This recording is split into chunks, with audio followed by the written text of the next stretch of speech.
Hello and welcome to another episode of Andy's Shed Live. This is Series 12, Episode 22 for Sunday the 18th of June 2023. Hello everybody and welcome to the show, the last in this present series of Andy's Shed Live. We will be back with you in August, beginning of August 6th I think it is when we're next on again. But there will be some Escape the Sheds coming your way, pre-recorded, to fill the gap between now and then. But we're going to be taking a summer break, and then we'll be back on August the 6th. Hello to everybody who is in the chat. We've got Wesley, we've got Christopher, we've got Miguette, all there today. Sorry, I've got a cough. I don't think it's COVID. I think it's hay fever, the cough. So don't worry too much. Yes, hi all. Should be good talk on the Princess phone. So my first one when I just left school and started with GPO many years ago. I remember it well. Well, it says he's never really had anything to do with the Princesses. Only ever really had GPO issued telephones and that. But of course there were some imported phones in the special range, in the TSR range as he calls it. Yeah, I don't really do much with foreign phones, let's say, with the exception of American ones. I do American ones. Got quite a few 500s and 2500s and stuff like that. But not got any Princesses until now, and now I find I've got two, both of which don't seem to work at the minute, but I think I've got an idea as to why they don't work. So without any further ado, we'd better take a look at one, I guess. So if I can just adjust my camera around here, put those up there. So much junk on the desk, it's very hard to do. But here is a Princess. Ta-da! So this is a Princess telephone. I've turned it around so it's facing you, so you can see it. And it is swamping out a bit with the light, isn't it? That could have been able to turn the brightness down a bit on that camera somehow. Right, let me have a little look, see if I can do anything with that. Right. Just bear with me 1 second.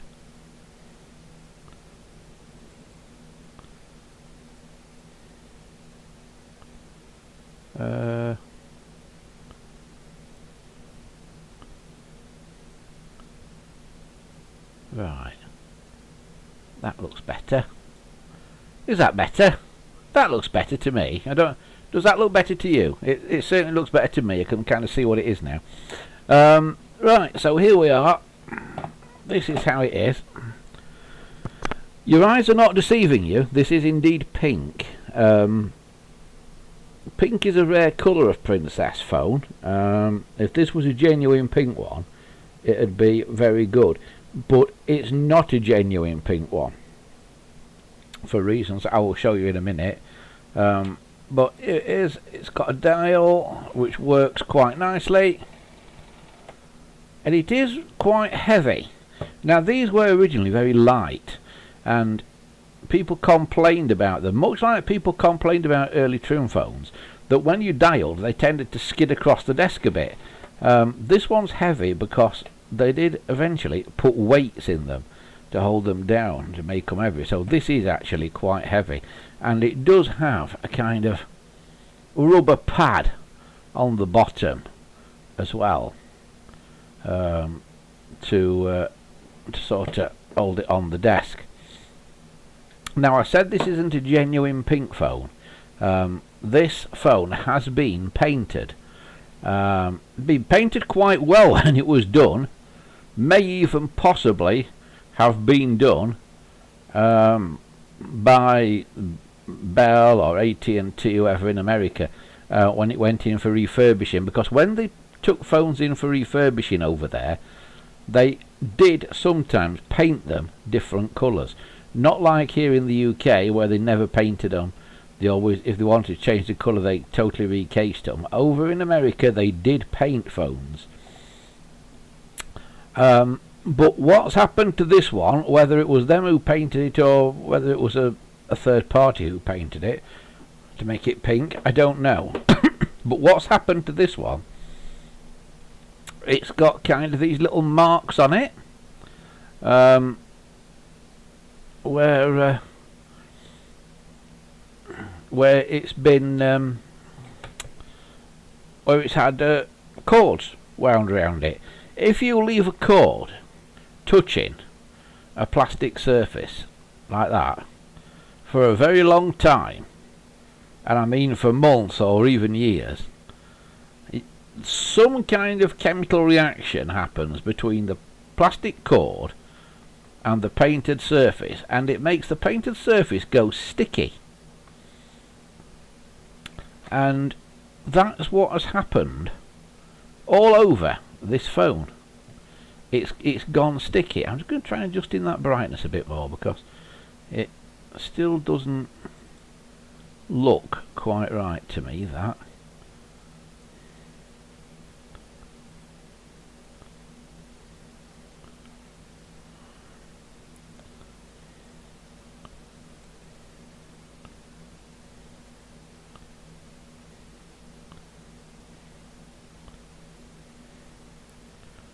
Don't think there's going to be much we're going to be able to do with it, actually.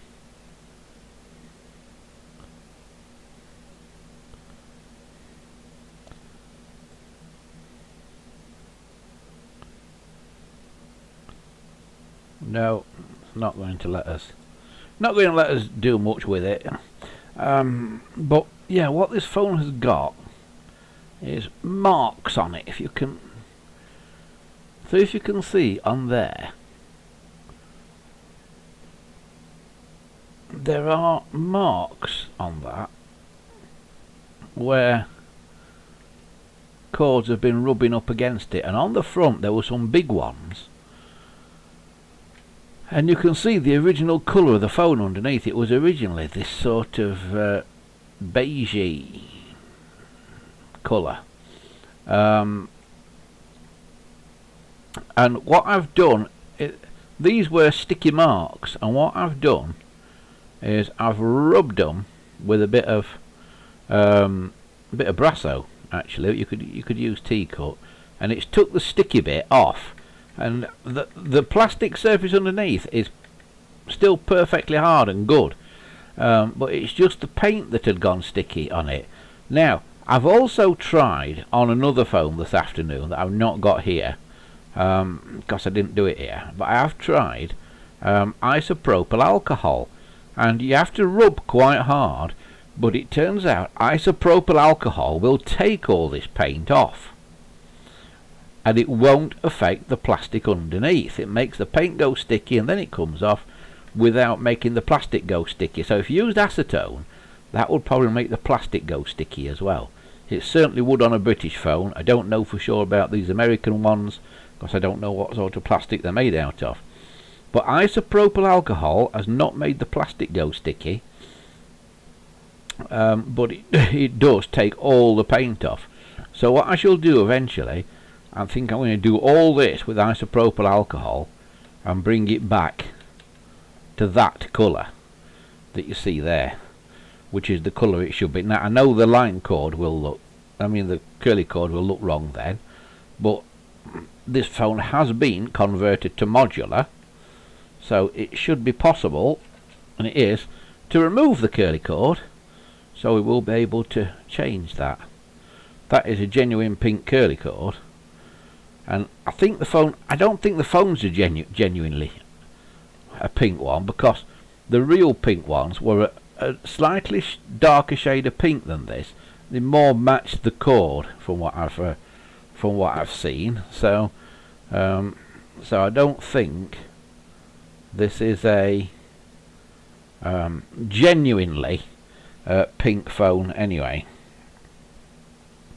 So here's the handset. Let's have a look what we've got in the handset.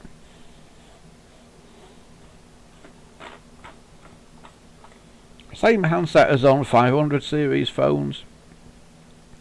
So whoever's painted it well, because they've painted all the inside of that as well. But there we've got the microphone element, and it has got a date on it. 47. It's 80 something. I think it's 80 or 83. I can't see it very well in the light here. So we're looking at early 80s perhaps for a refurb here. And if I take that out, oh crikey, they've even painted the inside of that as well. So they've really gone to town on the painting, whoever's done it. So it may be a genuine paint job, but even so, I wish I hadn't pulled that out now, because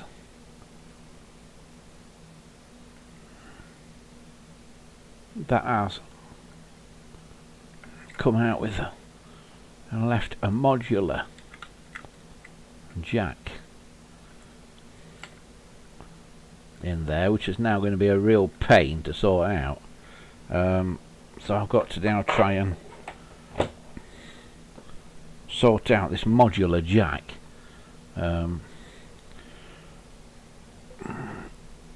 Because the thing about these modular fittings is, when they do it,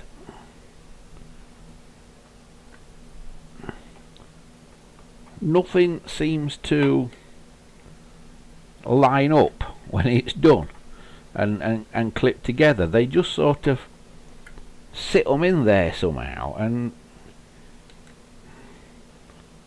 it doesn't quite work.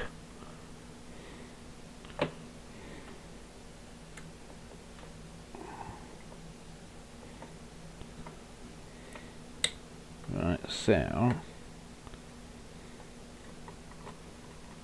right, got it. So put that back together now. Put that back on there. Put that back on there.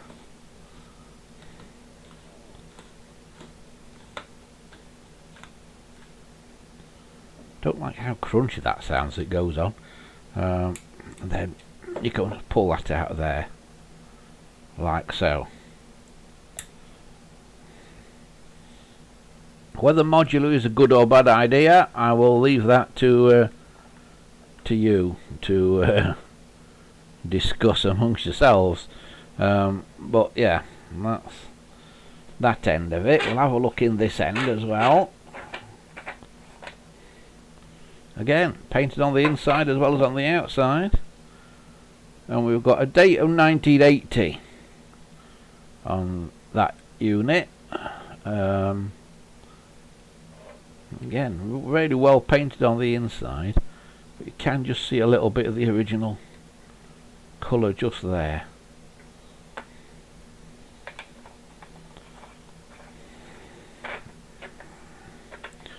But as I said, this phone doesn't work if you plug it in. Now, the reason I think it doesn't work if you plug it in is the way these things are wired. They are wired to these little RJ jacks.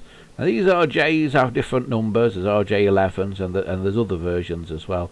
They have different numbers depending on the size of them. This is the one that fits.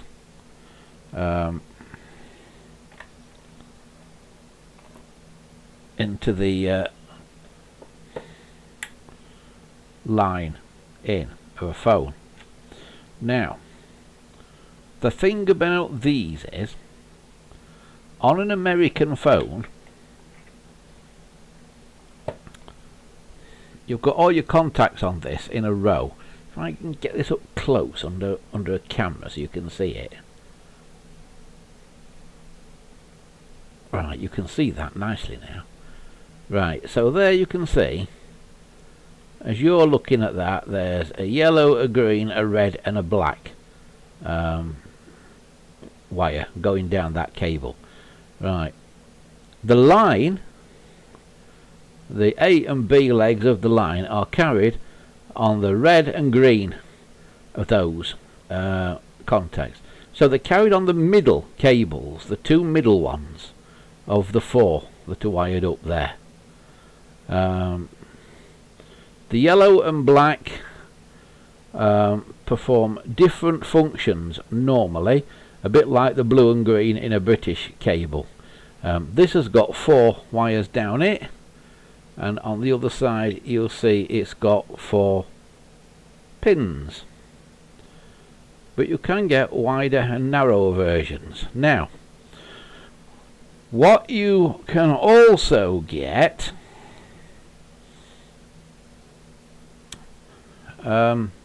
is you can get a cord. It's got one of these on one end, and you think, brilliant, I'll put a British plug on the other end.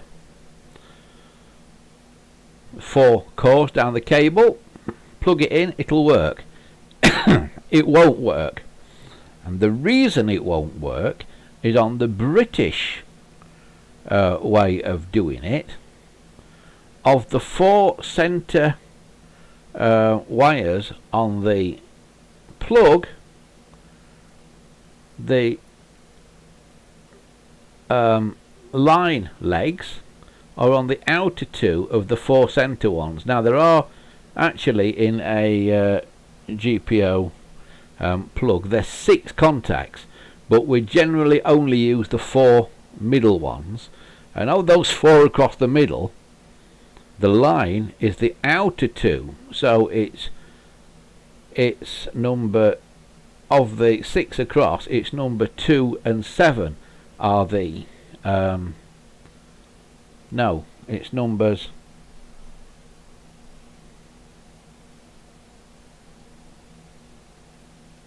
2 and 5.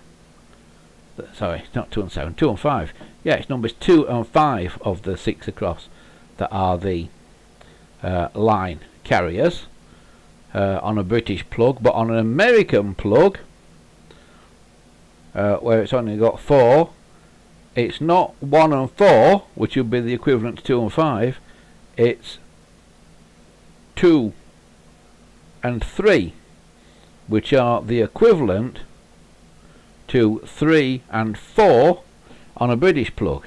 So your cables need to swap over. The inner one at each side needs to go outer, so that they need to cross, basically. That's what I think we need to do. Now, what are the others in this use for? The outer, the black and the yellow, the outer 2. Well, on this particular phone, they are not used to carry anything to do with the phone signal, because the Princess telephone has a light inside it that can be lit by around about 6 volts.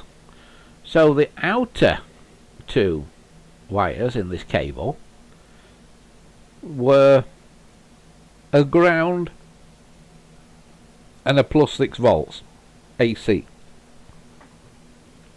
So that's what the outer 2 did on these telephones. Now on other telephones in the US, those outer 2 wires did other things, but the Princess carried this 6 volt signal, and it got the 6 volt signal from an external transformer. So what you had an external transformer that plugged into your wall power supply. In America, remember, it's 110 volts, because they work on a different voltage to us here.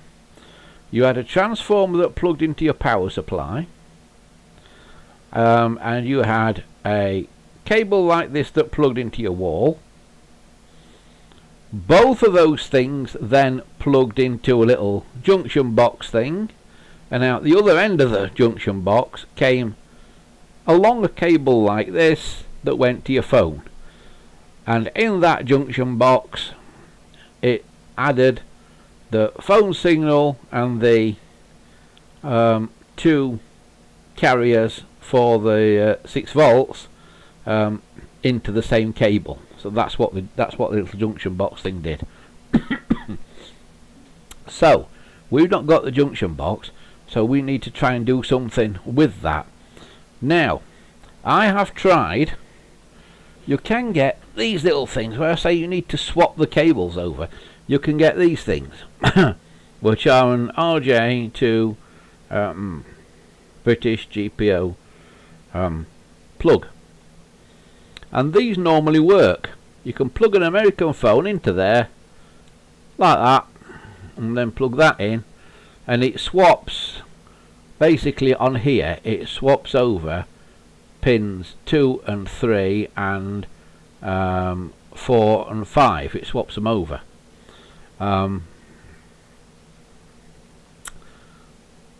So it crosses those wires over.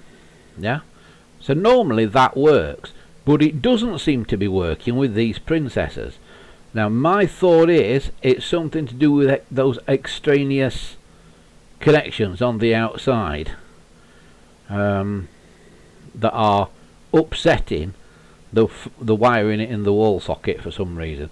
So I'm going to try and wire one of these up just with the 2 line connections for now, and the way I'm going to do that is to do it by using crocodile clips and test leads. So here's what we're going to do. We are going to remove the cover from this princess. For a start, what I'm going to do, because I can do it easily, is remove the handset. Just take it out of the way for a few minutes, just to make things a bit easier. So we look underneath, and there's quite a few screws in the base, but there are 2 recessed ones. Those recessed ones are the ones that you want to take out. Normal flathead screws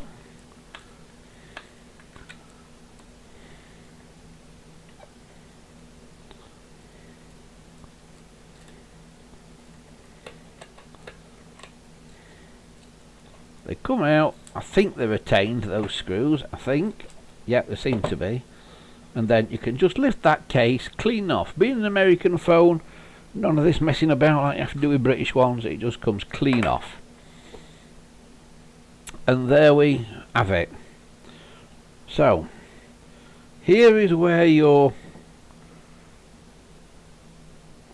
RJ connector came in, and these will just lift off the edge of here, and as you can see there's a yellow, a black, a red and a green wire, and if we trace them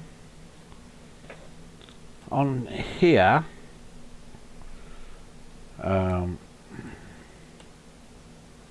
there is L2 marked,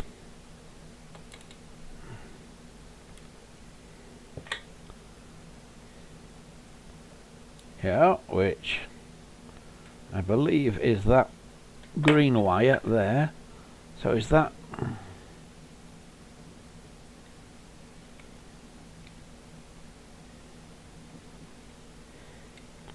going around there to that? So if I pull on that green, I'll tell you what, we'll take the dial off so you can see better what's going on.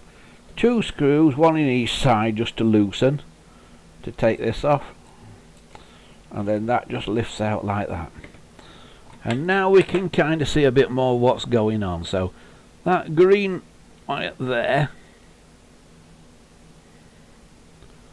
which is part of the line, it goes over here, and it goes, oh, it goes there actually. that is the other end of it. There. And it goes up onto this top terminal here, which is marked L1. So green is there on L1. Yeah? So the yellow, which comes here, no, not yellow, I want red, don't I? Red, which is this one, comes round here and onto here. Yeah? And this is marked here L2 at the side of it. So L1 is there, L2 is here. So my thought is, if I connect a line cord up to those two, then I should be able to make it work. So with that in mind, I have found out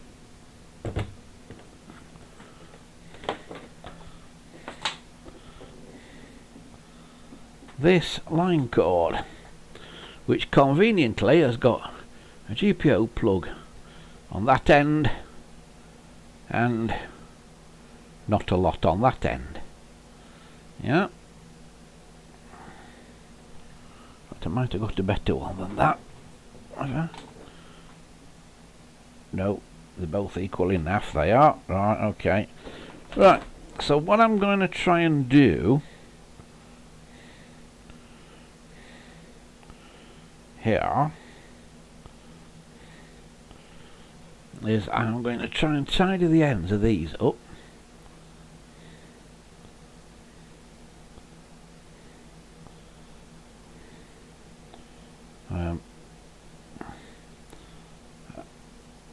And then we're going to use red and white from this cord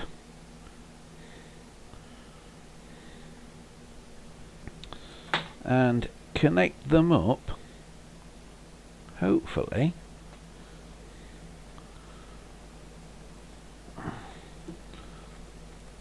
with a couple of these little connector things that I've got behind me here. If I can grab them without pulling everything off the side. So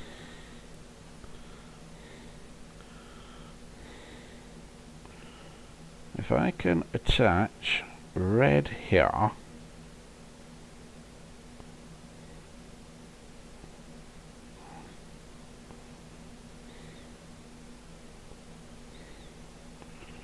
to the red core of that, and white here,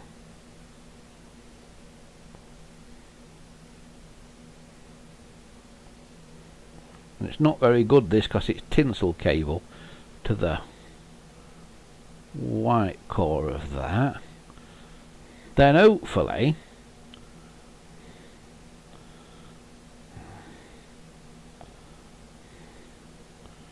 says here, hopefully I should be able to attach those to there,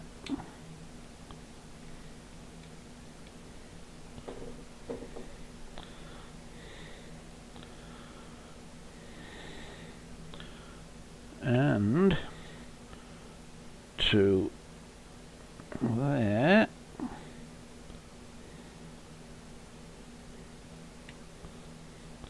and that will hopefully now make this phone work. So if I plug in the other end now to my system here,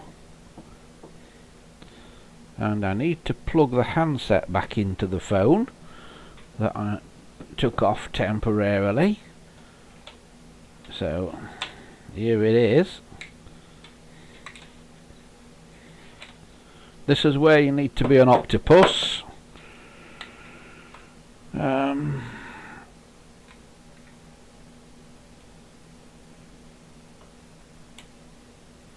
Right, now, hopefully, if I put this to my ear, I should get something, and I don't. Oh, and it's 'cause that wire's come off there. And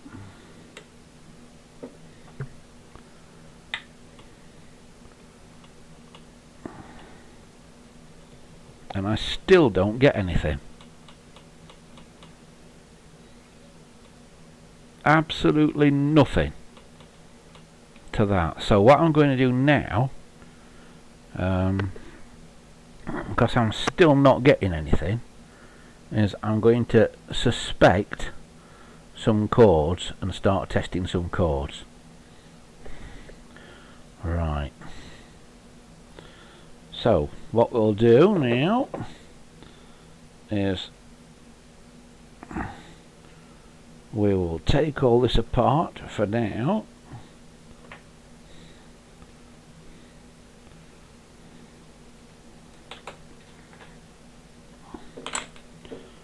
And we'll start looking at some chords.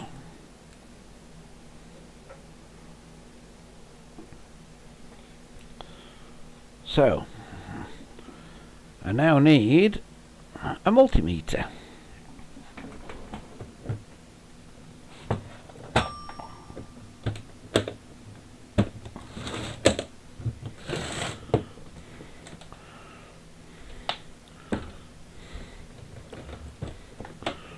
Open the old toolbox, get out the old multimeter. Oh. And what we're going to do is quite simply try and test this. So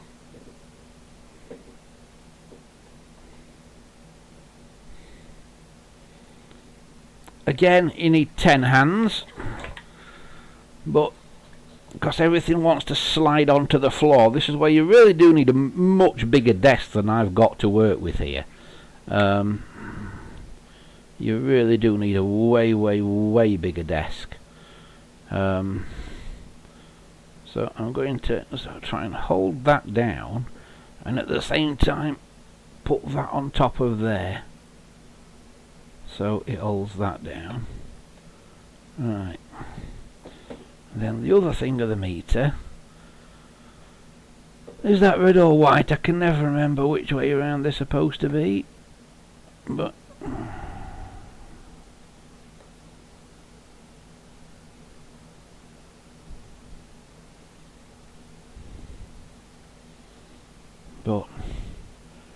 right,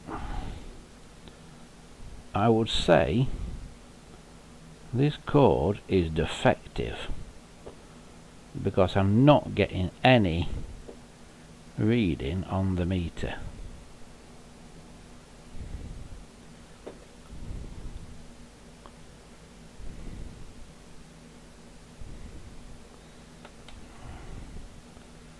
Right, get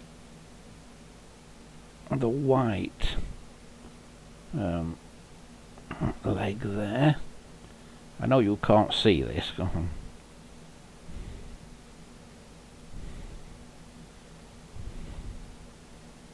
Right, the white is working. I am getting a reading on the white.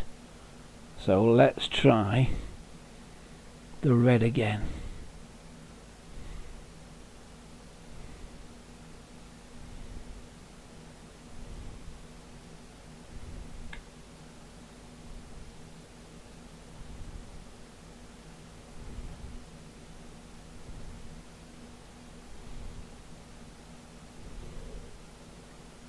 Nope, I'm getting absolutely nothing on red there, but on white I am getting a reading. So that chord is duff. Luckily, I've got another one.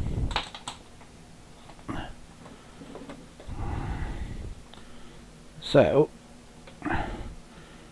let's try this one.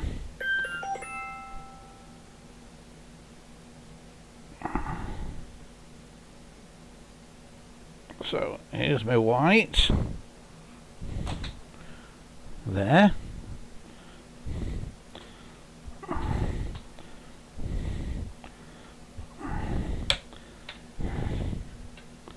At the other end of the cord, there.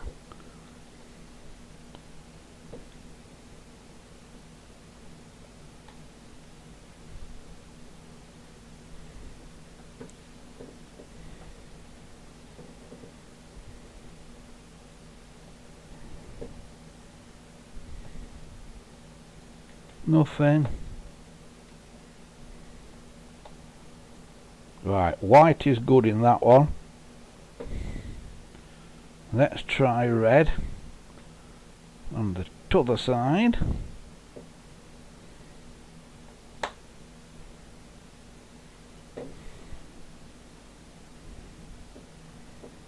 Red is good. Let's just do white again.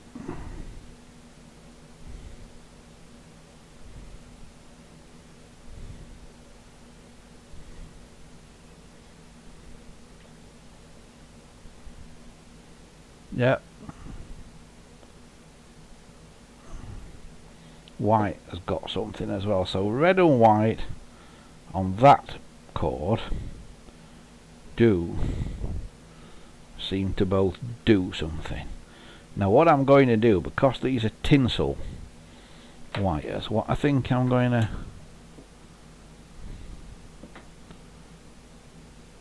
try and do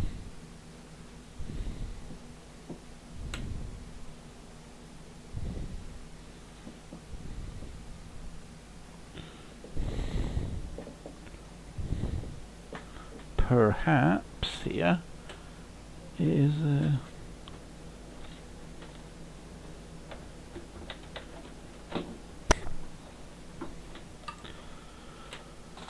plug in a soldering iron and put a bit of solder on the end of those wires just so I can clip to them easier. So just bear with me while I plug in the old soldering iron.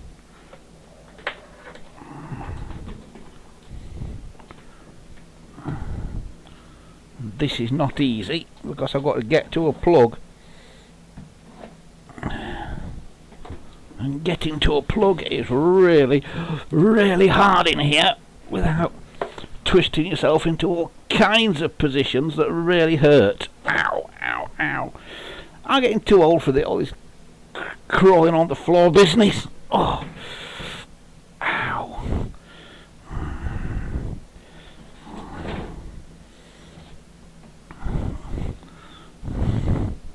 Why this was ever unplugged is totally beyond me. Because it's got an off switch on it. Right, we're now plugged in. Soldering iron is heating up. All I've got to do is get up off the floor. This is a sign you're getting old. Really is a sign you're getting old, this. I am getting old. Ouch! Ow! Oh, I get cramp in my legs all the time. Every time I move, cramp in my legs.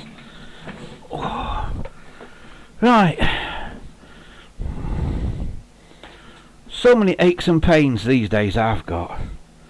I mean, I meant to get so much stuff done this weekend, and I've not done any of it because I've just not wanted to do anything this weekend. Not anything. I am so. You know something? I walk about all day doing dog walking in the daytime. Say dog walking makes you. At least it'll keep you fit. That's what everybody says. At least it'll keep you fit. I have never felt closer to death than I do since I've started dog walking. It's absolutely knackered me, dog walking.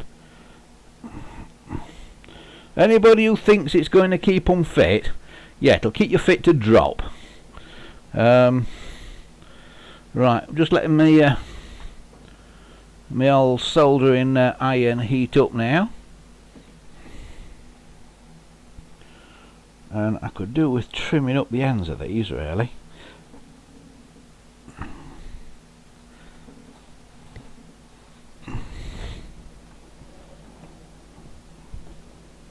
Right, where have my cutters gone? That should be in there and aren't.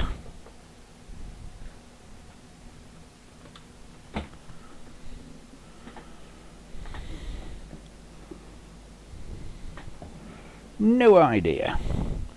Right.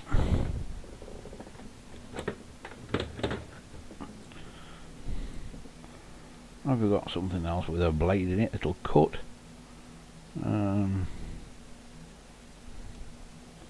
Yes, turns out we have.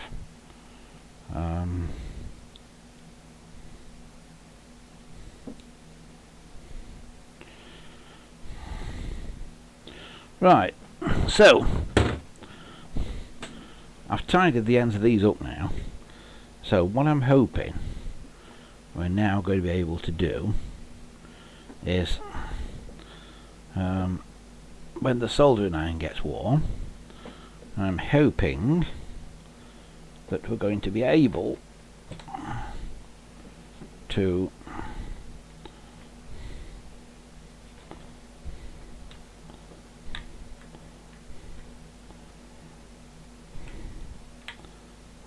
solder to the ends of those, just to make them a bit sort of harder, if you like. Right, soldering iron. Ta-da! Oh yeah, we're warm. Now, I'm terrible at soldering. I'm absolutely rubbish at it. It's one of those things where I can just about scrape by. It's like welding, I can just about scrape by doing that as well. But there'll be people going, you're doing all that wrong, you're doing all that wrong. Well, before you comment, just to say I'm doing it wrong and I'm really crap at soldering, why don't you get yourself down here and do it for me?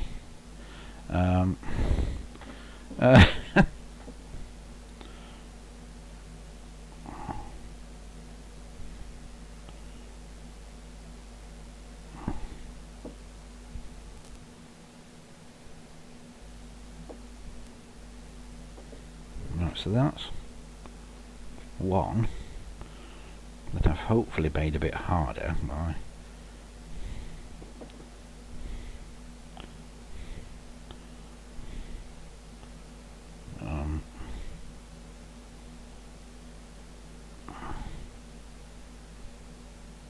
soldering onto it.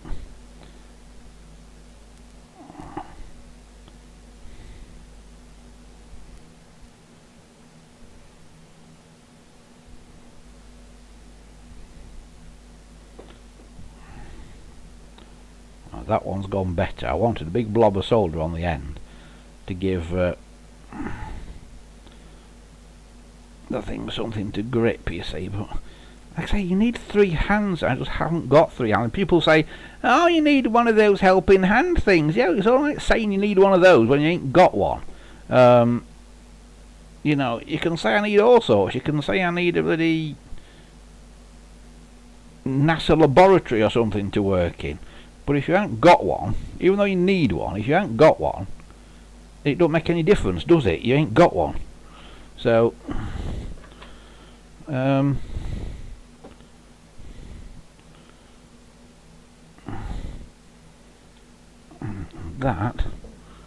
has not gone well.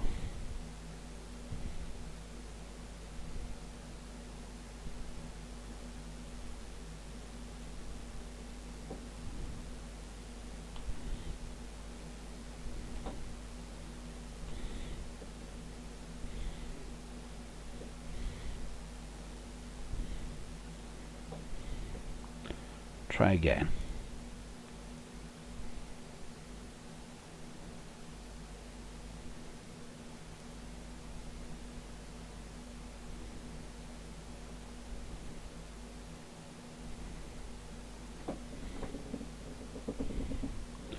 This wire is so thin, so pathetic, these line cords, it actually vapourises the bloody tinsel in the wire.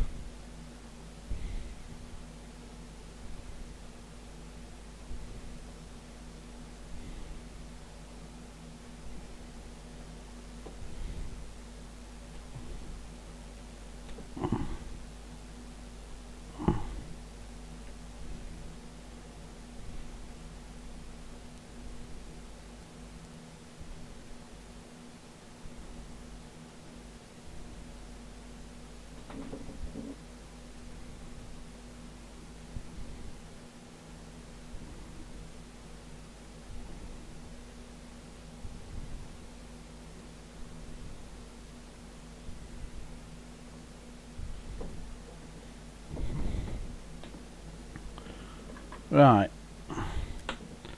I think we've probably got that there. Right, so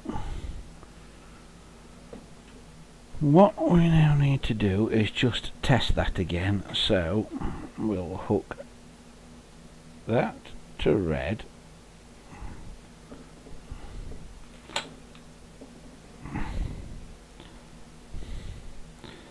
that to white. Oh, yeah, they're much easier to hook on there now.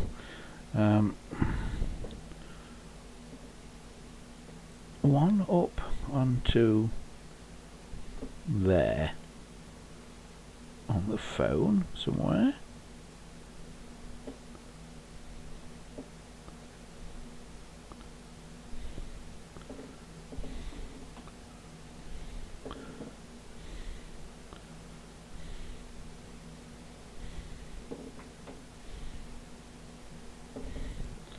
And one down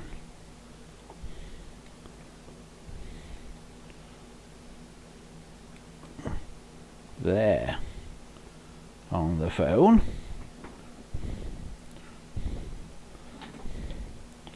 So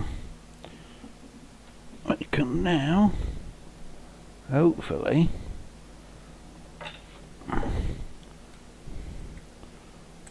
plug that in, and now have we got anything? No, it's still as absolutely dead as a dodo.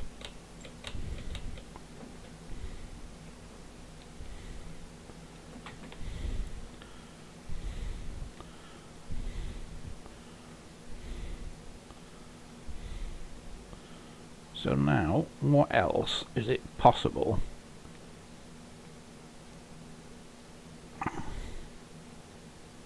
to suspect? Right, let's have a look again then now at this. So here is one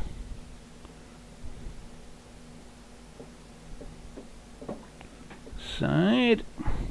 That meter should go to 0 if there is continuity down it, or near 0. 47 on that one. On that right then. On to the one. It should be that one.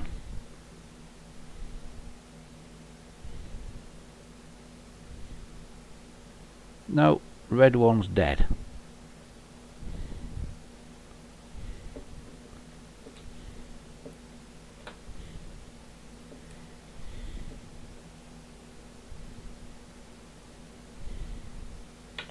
Red one's dead, and it was that cord that was supposed to be the good one, wasn't it?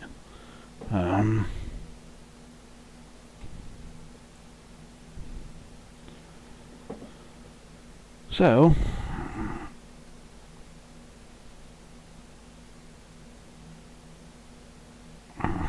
I think,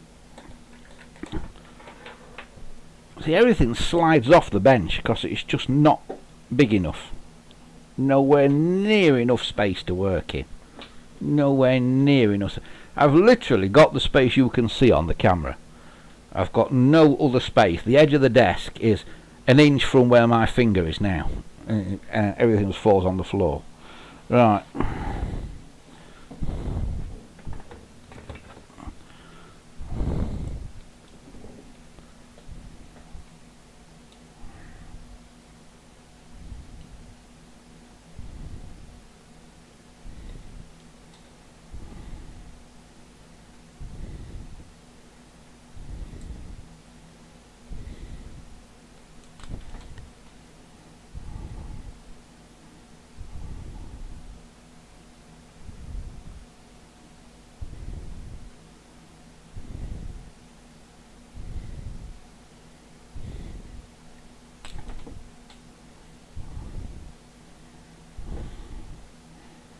Right, I'm going to cut the blue one off of there because I don't need the blue.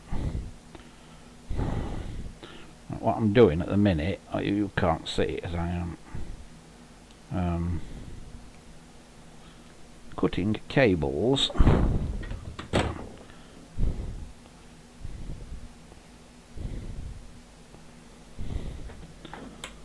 so I've now hopefully got two neater ends here.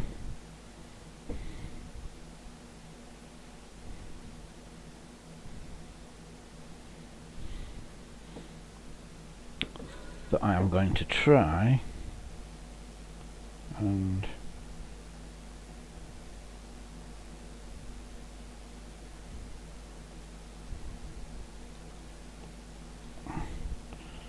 now it's with it being this tinsel cable, it's really difficult stuff to work with because it's not designed for doing what I'm trying to do with it.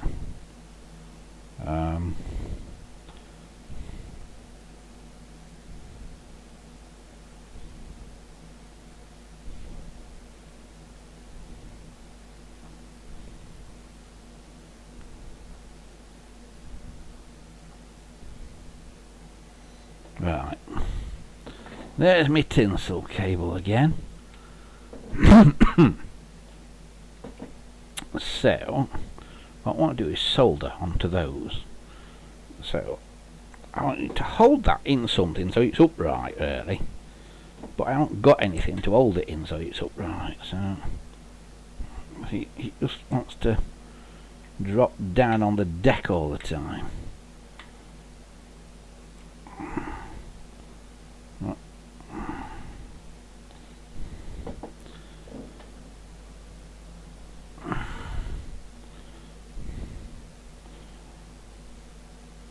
So what I want to do is get some solder onto the end of that.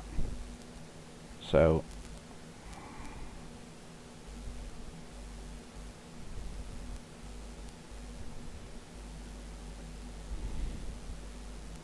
it holds it together a bit for me. That's one. Right, now for the other one.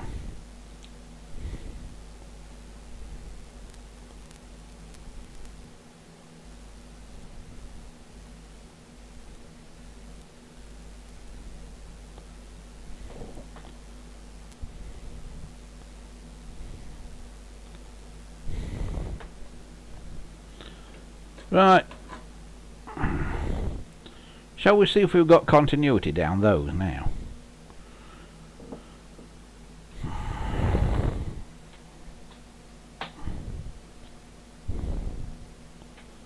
So here's the other end. Right, well, stick one end of the meter, for the purpose of this it doesn't matter which, on there. One on white.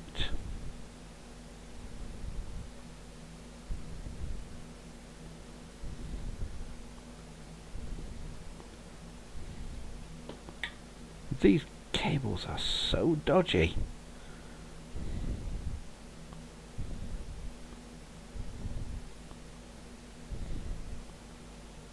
Just doesn't want to give any form of.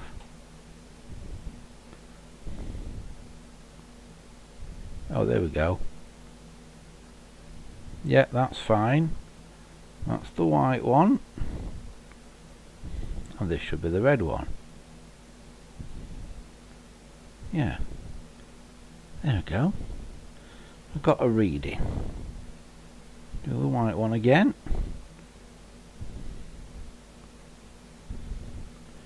Yeah. Right. So we have got continuity down those. So let's be persistent. Plug this cable in again.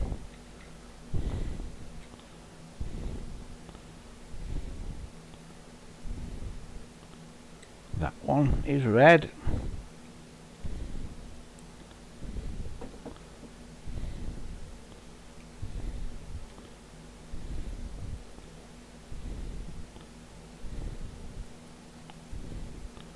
And when I can open this clip, that one is white.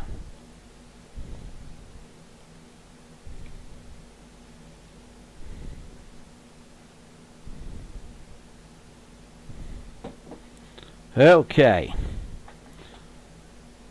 so the other end of the white goes on there somewhere, and I've got life. I heard that handset then do something. It's just these that are a bit dodgy. These.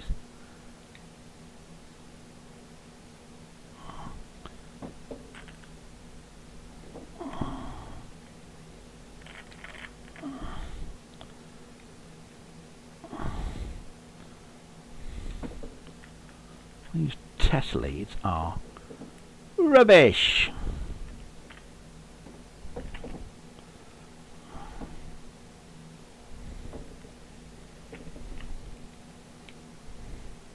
I'm going to pull that right off the clamp. What's the clamp on this? Oh, I see. The clamp is not a proper clamp. It's sort of... Right. I see what's up with that. Right. Give me a different lead to that one. That lead is knacked. Look at the state of that. Can you see that? eBay test leads. Let's get a different one. I have got another white one actually, so let's see if I can extricate that one. See if that one's any better. Right. So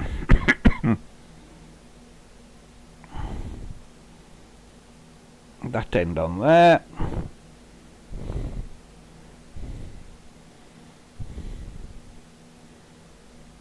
And that end on there. Have we got anything?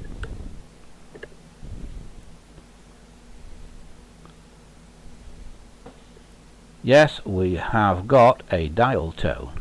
I can hear it. Cool. So if I hold the hook switch down, dial tone's gone away, and then I pick up another phone and dial, perhaps it'll ring. It does indeed.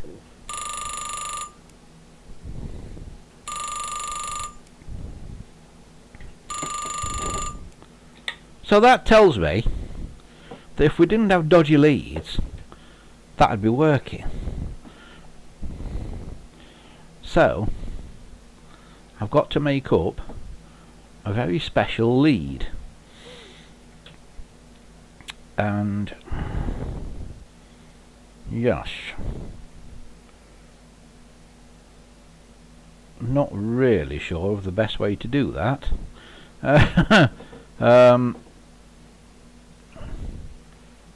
But yeah, that tells me it should work. Now I'm wondering now if I was to plug that into there.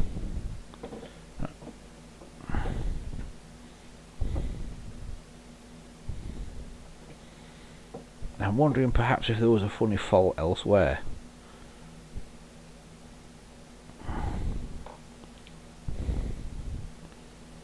before that might now fix itself. So if I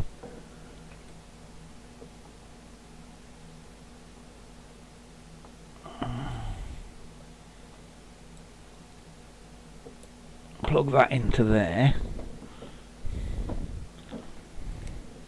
and then take the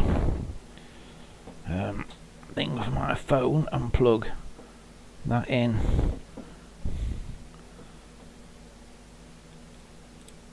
to there. Are we getting anything? Oh yeah, we are. Right, so that does work. So it must have been a badly crimped cord before.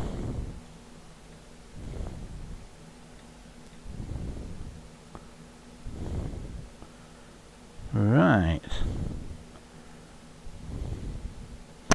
Okay now, so we've got the Pink Princess working now, it would seem. So all I've got to do now is figure out how to make a lead where the two outer wires of the 4 carry 6 volts, 6 volts AC, sorry, and the inner two carry the A and B leg of the phone line. It sounds simple, actually. As Adam Savage would say, it's non-trivial. Right, before we go any further, let's have a look what everybody's up to in the chat.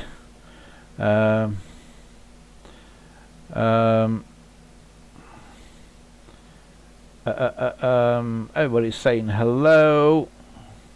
Dominic says, I thought you were off this week, Andy. No, next week, Dominic. It starts next week that I'm off, and I'm going to be off until the first week in August, so we're going to be off right through July, basically.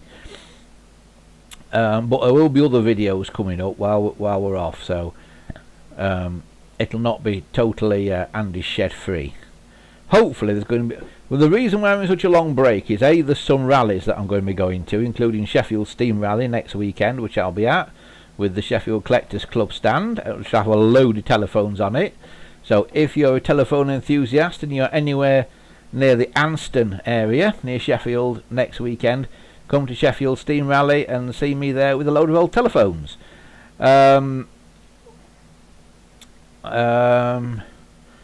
Dominic says, I just got back the other day. Glad I rode the Cumbrian coastline. Amazing views from the train. There was one point near you, and near me, says Nethertown, where I could see the Isle of Man and Scotland. Wow. I don't think he means near me. I think he means somebody else. I think he's probably talking about Wesley. He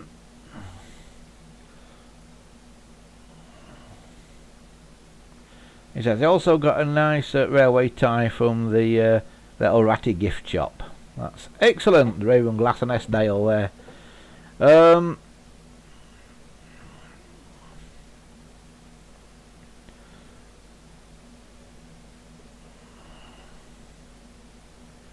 Christopher says, hey Andy, is your CNET server working at your end?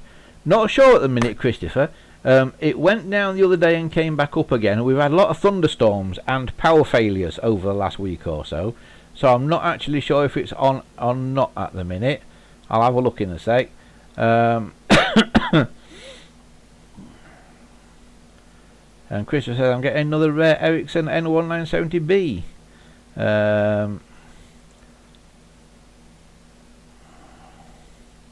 Michael T says, hi Andy, the clock cleaner is coming tomorrow. Immerse for 24 hours, you say. Yeah, well, try putting it in it, Michael, and have a look after, say, 3 hours. And if it doesn't look any better, leave it and have another look after 6 hours. Then maybe have another look after 12 hours, another look after 20. You shouldn't need to leave it any more than 24 hours. You might not need to leave it more than 24 hours. It will be patently obvious that it's doing something. You know, if it's really tarnished, the workings of that clock, it will come out kind of shiny. It'll come out kind of like this. Now it doesn't come out mega shiny, but it comes out clean, and then you do have to polish it up a bit. Now this has tarnished a bit since I did it, because I did it ages ago, but this was really, really heavily tarnished. It was almost black, and this has been in the old clock cleaner. But it'll be obvious when it's doing something. But like I say, it smells terrible, so make sure you keep it in a sealed container, because it really, really does stink. Me gets Lizzie wires, very hard to solder. Just make up a testing lead from hard drawn wire, much easier. Yeah, the problem is making up a testing lead from a hard drawn wire. The problem is putting the BT plug on the end of it, which is not easy to do. So you kind of screwed at both ends of that. But I think we've proved it works now, haven't we? So what we're going to do now is put this back together, I think. Now we know that it seems to work. And by the way, you may have spotted that there's a light there, a light bulb. That is the light that illuminates this dial.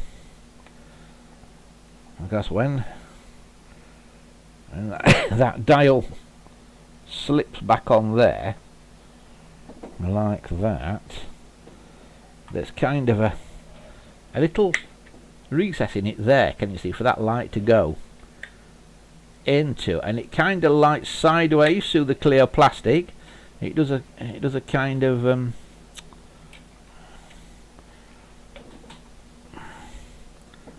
like a fibre optic sort of thing, where it sends the light sideways through the plastic. So you've got your thing like that, and you do these up, and it finds a place where it actually wants to sit. It's quite clever how it does it.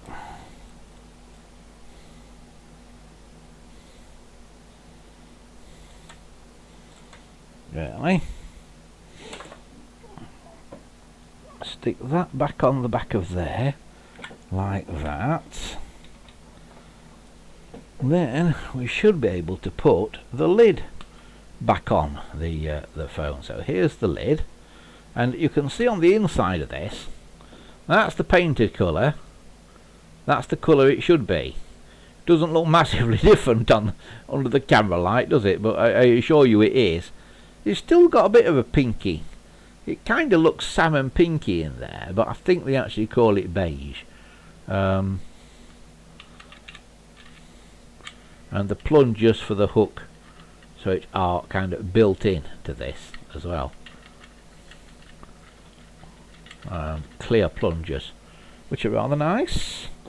So yeah, we just put all that now back on, and it should kind of just drop on, and it does. It's brilliant how they go together. You see, it literally just drops on like that. It's really good. I'm going to put that on.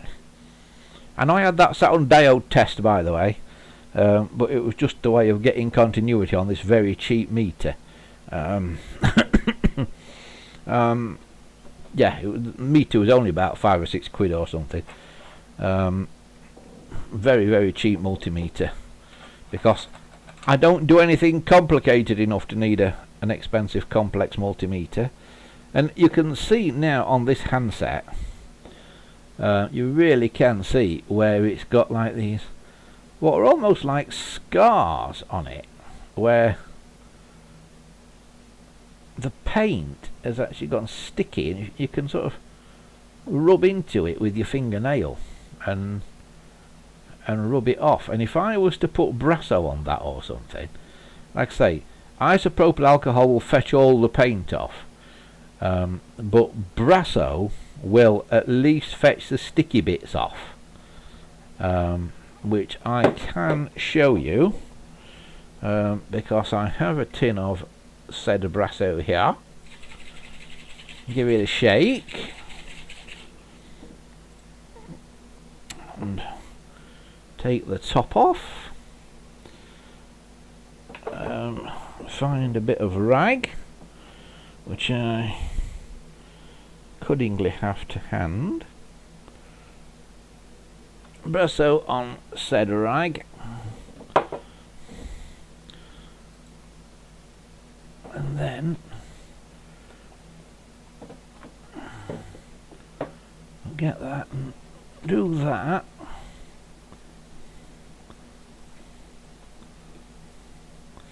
And some of the marks it just takes out, the sticky stuff, but it does go back, you see, to the original colour. Can you see that there? And there's some pink come off on there. Now, you won't get all the paint off like this. Like I say, to get all the paint off you need to do exactly the same technique, but do it with isopropyl alcohol. But this will just take the sticky bits off. So at least the foam doesn't stick to your fingers anymore when you pick it up. So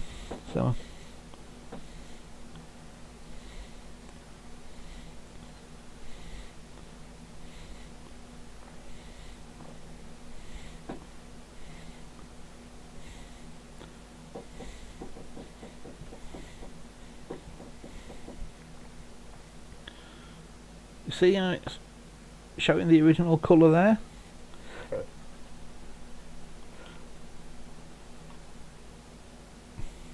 And the beauty is, the isopropyl alcohol, when you do it with that, does not seem to damage the plastic on the phone that I tried this afternoon anyway, which was another American phone.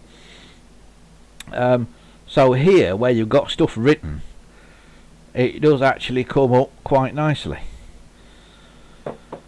But I did the other one at the radio studio this afternoon, and I've left the isopropyl alcohol there. Because I use it for cleaning heads on tape decks and CD players and stuff, and I thought if I bring the isopropyl alcohol back with me for the live stream, I'll forget to take it back to the radio studio, and when I need it, it won't be there. So that's why I didn't bring it with me. But you start to get the idea of how this cleans up.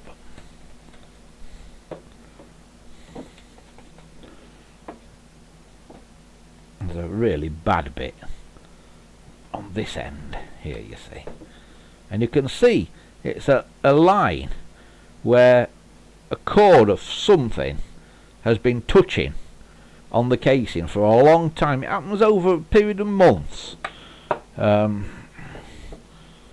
it's something to do with what plastic cords are made out of, you know, like line cords or electrical flex and that. It's something to do with that PVC or whatever it is covering on those touching the paint.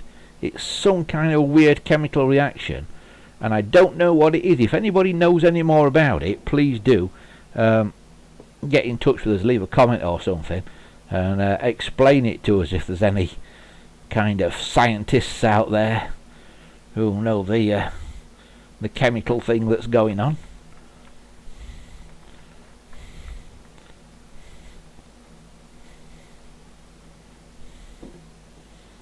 But there you see, now it has cleaned it up.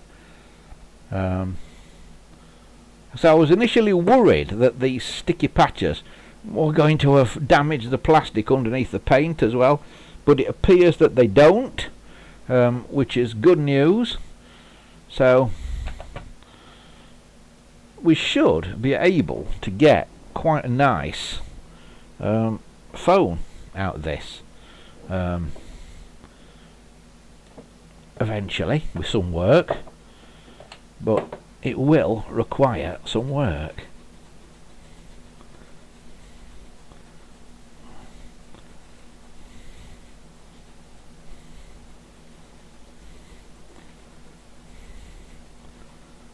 That's a weird mark. I don't know what that is. That's something else on the surface, I think. something that's been spilt on it. Because that doesn't seem to be coming off the same. So I think there's something else going on there.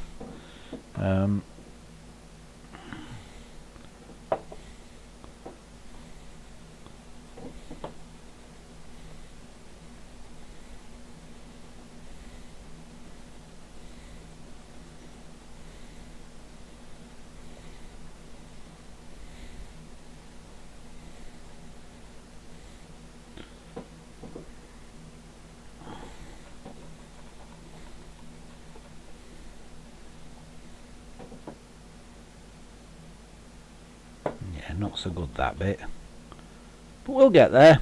But you get the idea. You get the idea of how it should work, even if it's taking a bit of doing. But when it's done, it'll be a nice phone.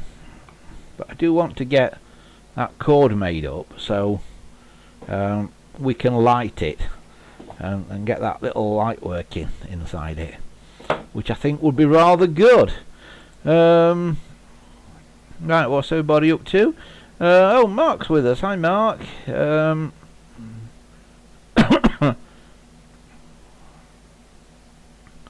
He says, not soldered properly. Yeah, I never soldered properly. Like I say, it's one of those things I can get by. I can do most things and get by, but I know there are people who are a lot better at it than me. I'm a kind of jack of all trades, master of none sort of thing, really.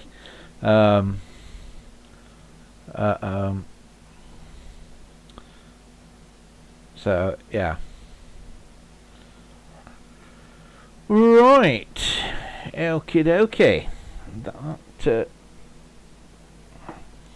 So that is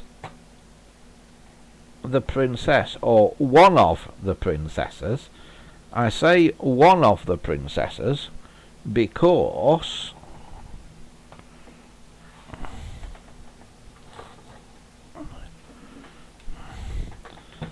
there's two.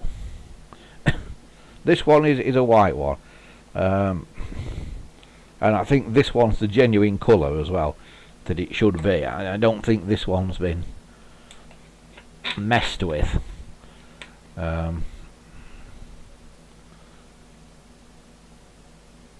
Yeah, it may have yellowed a bit, but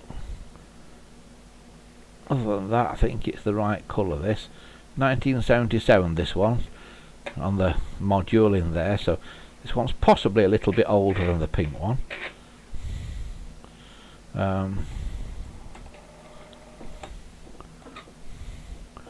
What I'm liking about this one, it seems to have got a brass finger stop, and the other one is silvery colour, so I don't. It might be brass and just plated or something, but I quite like that gold one. I think it goes well with this sort of white. Oh, and you know something? I'm looking at the handset of this white one now, and it's not very defined, the writing in the handset, so I'm wondering if this has been painted, but this is a professional paint job on this one. Shall we take the top off this one and have a look, see if we can see anything on the inside? Right. Oh no. Who didn't put the screws back in? Right. Screws, as I say, screws on these are retained in the back there. Hang on. There we go, now you can see it.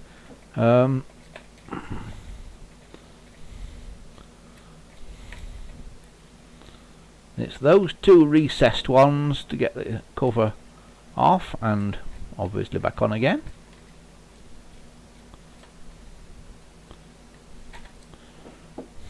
Don't need to over tighten them. There we have it. More from that later. But as I say now, this is looking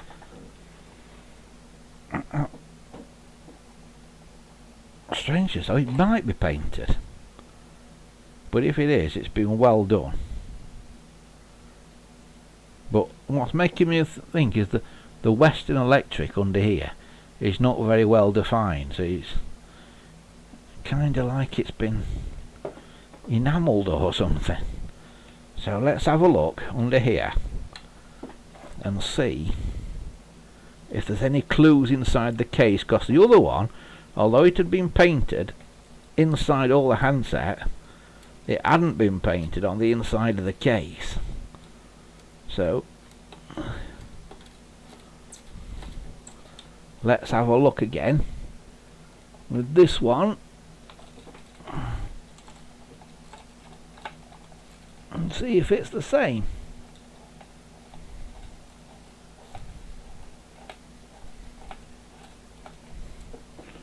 Right,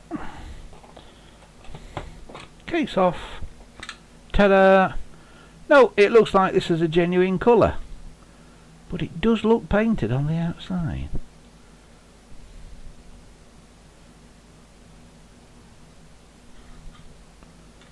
Perhaps it has been, but it's just been painted the same colour as the rest of it. I don't know. I don't know.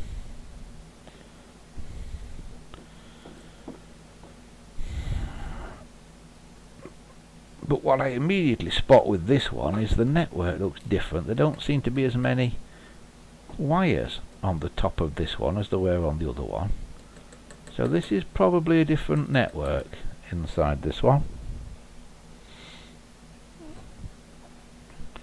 Also, the ringer here hasn't got a cover on it.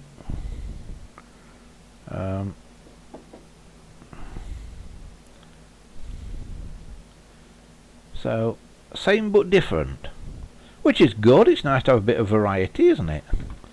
So yeah, we'll put that one back together.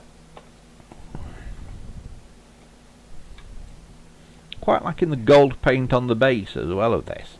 I think the ivory and the gold goes well together.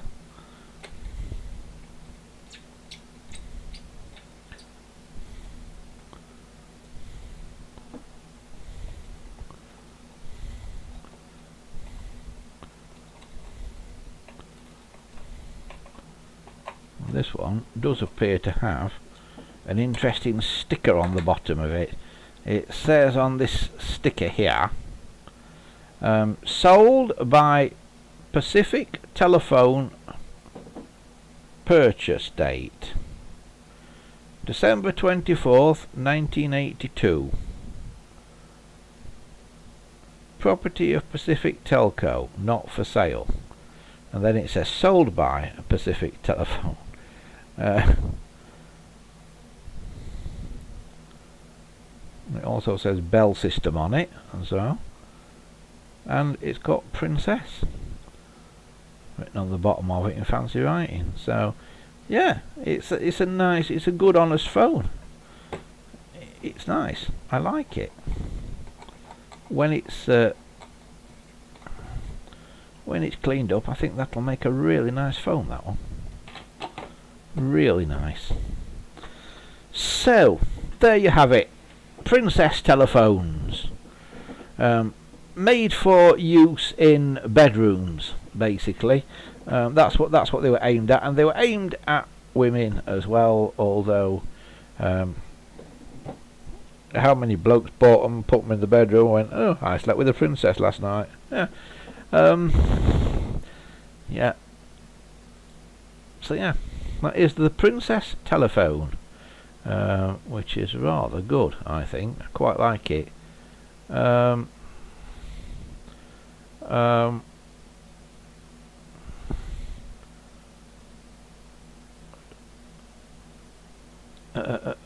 Right, so that is that.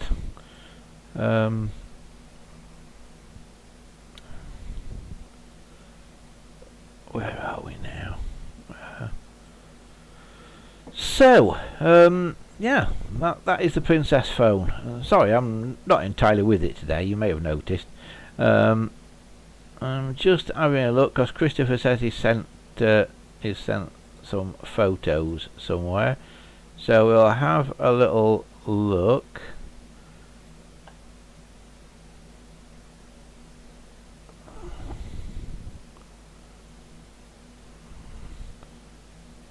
Oh yeah, N1900E244 is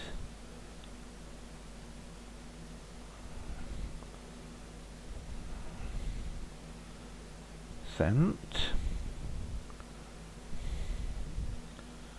Yeah, I've got that one. Right, let's see if we can get that picture up. Yeah, we should be able to. Right, bear with me a sec.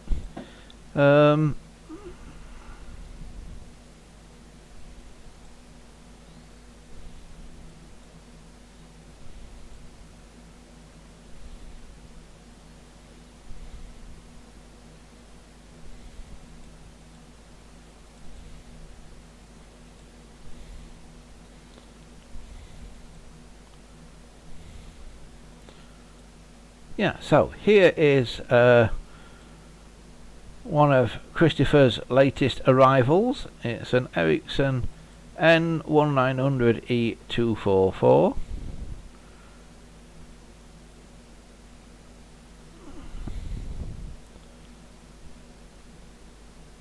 Made for telephone rentals, and as you can see underneath it there, it's been tropicalized, which means they stick a little bit of mesh over the holes in the bottom to stop all the creepy crawlies going in. But it's the N1900E244, which basically is the designation of the grey ones that they made for telephone rentals, apparently. But yeah, quite a nice phone there. It is the commonest colour though, in grey. But nice nonetheless. Right, that, ladies and gents, is about a wrap for today, I do believe, and indeed about a wrap for this this series of Andy's Shed Live. A big thank you to everybody who has been watching and taken part over the last 22 weeks. Crikey. We've been on since just in the new year, I think it was, when this series started. Yeah, basically I'm ready for a break because well, one thing is we run out of stuff to do. You know, you kind of run out of things, and you run out of steam as well. I think this happens to all YouTubers, that you kind of run out of energy, and you have to go away for a bit and recharge and come back. I know a lot of the ones that I follow, it's happened to. So we are going away for a little bit. As I say, we're taking the opportunity to have a few weeks off while I go to a few steam rallies and a few stationary engine events and stuff. Next weekend, Saturday and Sunday, I will be at Sheffield Steam and Vintage Rally, which takes place at Northampton, not actually in Sheffield City Centre itself. It's quite a way outside of Sheffield, but check it out online. I think they've got a Facebook page and a website and all that kind of stuff. Just do a search for Sheffield Steam and Vintage Rally and you will find it. Make sure you're looking for the details of the 2023 one though, because they do it every year. And if you want a great day out, come along next weekend, either Saturday or Sunday, to that, and you'll be able to see us. We will be there right by the pay gate as you go in, with the first thing you'll see on your right hand side. I will be on a stall with my friend Alan from the Sheffield Collectors Club, and there'll be all kinds of collectibles on the stand there. So if you're a person who collects things, whatever it may be that you collect, come along and see us, and have a chat, because we have all kinds of things, whether it be old telephones, old sewing machines, memory sticks. Alan collects memory sticks. He collects mobile phones as well, actually. He collects old mobile phones. All sorts of things, Mammon models, you know, live steam Mammon models, all sorts of stuff will be on that stand. So come along and see us. And of course there's lots of vintage vehicles there and all sorts of other things going on, lots of stalls and stuff as well. You do have to pay to get in, but it is well worth the entrance fee. So that's Sheffield Steam and Vintage Rally, going on next weekend. Come along and say hi. As I say, we will be back here with more from the live show at the beginning of August. But before that, we will be at Sheffield Model Engineers at Door. I'm just looking at the date when we will be there. We will be there on Sunday the 9th of July.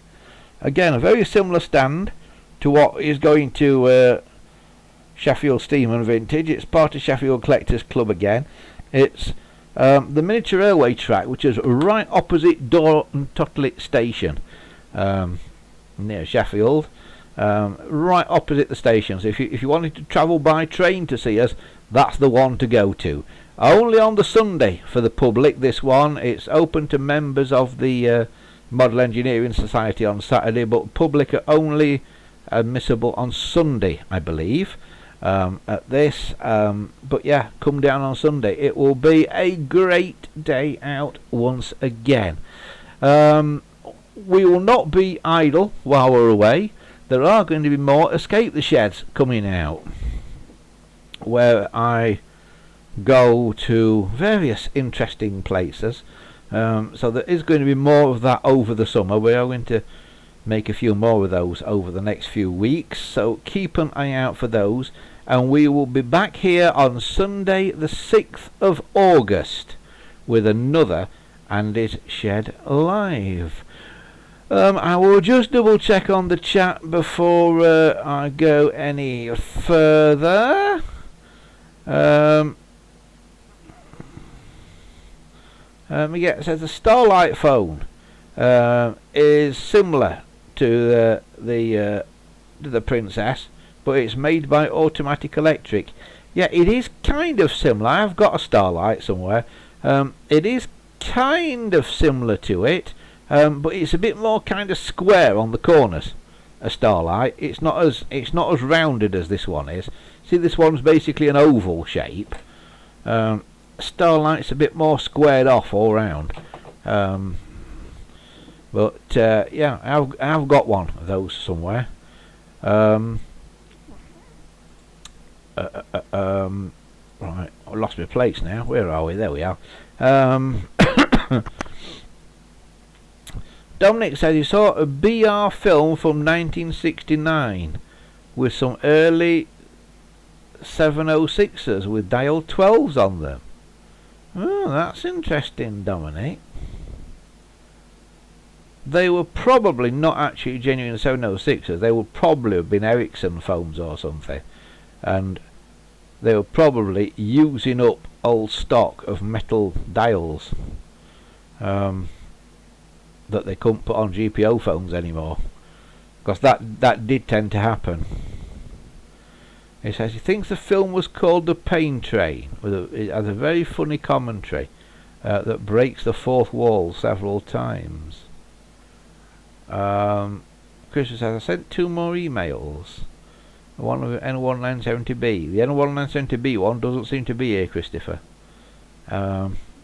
It may have got lost in the ether, mate. Send it again, because it may have got lost in the ether. We'll dig it out next time we're on. But yeah, because I do get so many emails. I don't want to discourage anybody from sending emails, but I do get so many. Occasionally one does get lost, because I sort of click delete on all my spam, and then I delete one I shouldn't have deleted by accident. But yeah, get a ridiculous amount of spam. Right, that is it. That is about as far as we go for today. Thanks for watching. Leave us a comment if you've got a Princess phone like this, particularly if you've got one in the UK, because these are the first Princesses that I've found in the UK. Not managed to find one until these two have come along, and I had to drive all the way to Kent to go and get these, but I did get them with some other things that you'll be seeing soon as well.